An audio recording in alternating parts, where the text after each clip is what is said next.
السلام علیکم حسن بھائی، آپ سے یہ وعلیکم پوچھنا تھا کہ میزان کے 2009 کے جو ایڈیشن ہے اس میں غامدی صاحب نے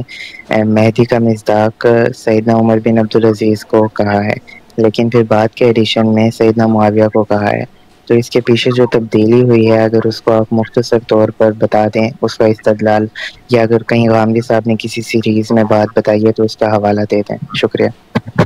حدیث پر جب ہم نے کام کیا علم النبی کے تحت، اور وہ کام انشاءاللہ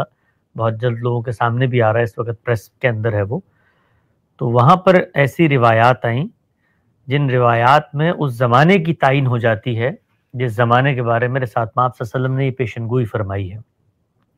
تو وہ زمانہ سیدنا امیر معاویہ کا زمانہ ہے، روایات میں اس کی صراحت ہے۔ آپ ان روایات پر تفصیلی کام دیکھنا چاہیں تو وہ چھپا ہوا موجود ہے، اشراق کے شماروں میں بھی ہے، آن لائن بھی ہے، میں نے بھی اس کو کئی دفعہ شیئر کیا، میرے بعد کے خلفائے راشدین کے حوالے سے اس کا عنوان ہے میں اور میرے خلفاء۔ تو اس سے یہ بات واضح ہوئی کہ جس شخصیت کے عہد کی پیشن گوئی کی گئی ہے اور جو منظر کشی کی گئی ہے اور جو زمانہ بتایا گیا ہے خلافت راشدہ کے متصل بات کا، وہ سیدنا امیر معاویہ کا زمانہ ہے۔ اس لیے غامدی صاحب نے اپنی کتاب میزان میں پہلے جب یہ جو مہدی ہیں، ایک ہدایت یافتہ مہدی کا ایک تصور تو وہ ہے جو ہماری روایت میں رائج ہے، ہم اس تصور کو ٹھیک نہیں سمجھتے، اس کے دلائل کا یہ موقع نہیں ہے،